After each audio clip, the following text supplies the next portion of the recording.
Hi all என்னோட students எல்லாமே என்கிட்ட கேட்குற ஒரு முக்கியமான ரிக்வெஸ்ட் என்னென்னா, எனக்கு மெஹந்தி கற்றுக்கணும் ஆனால் கோன் மேக்கிங் தேவையில்லை. ஸோ எனக்கு டிசைன்ஸ் மட்டும் கற்றுக்கிட்டா போதும்னு கேட்குறவங்களுக்காக தான் இந்த வீடியோ.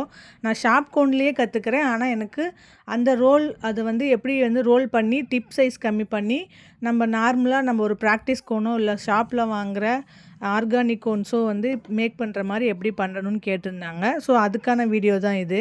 இப்போ இதில் பார்த்திங்கன்னா, நான் ஆல்ரெடி வச்சுருக்கிறது எல்லாமே என்னோடய ப்ராக்டிஸ் கோன்ஸ். இதெல்லாம் மேக் பண்ணி ஆல்மோஸ்ட் 3 மந்த்ஸுக்கு மேலே ஆகுது.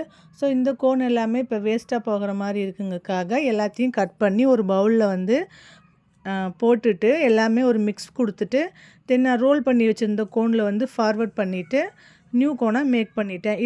ஸோ நம்ம இதே மெத்தடை வந்து ஷார்ப் கோனுக்கு யூஸ் பண்ணலாம். ஷார்ப் கோனை பார்த்திங்கன்னா, நீங்கள் ஸ்டாக்கிங்ஸில் போட்டு ஃபில்டர் பண்ணி அதை பைப்பிங் பேக்கு கன்வெர்ட் பண்ணிவிட்டு வந்து நீங்கள் இந்த மாதிரி ரோல் பண்ண கோனில் வந்து ஃபில் பண்ணி யூஸ் பண்ணிக்கலாம். டிப் சைஸை அட்ஜஸ்ட் பண்ணிக்கலாம். நம்ம ஷாப்பில் வாங்குற கோன் டிப் சைஸ் பெருசாக இருக்குல்ல, நம்ம டிப் சைஸ் அட்ஜஸ்ட் பண்ணி இதில் யூஸ் பண்ணிக்கலாம். நல்லா ஸோ இந்த மெத்தடை யூஸ் பண்ணி நீங்கள் ஷார்ப் கோனை வந்து கன்வெர்ட் பண்ணிக்கலாம். அடுத்து வேறு என்ன டிப் வேணும்னு சொல்லுங்கள், நெக்ஸ்ட் வீடியோவில் போடுறேன்.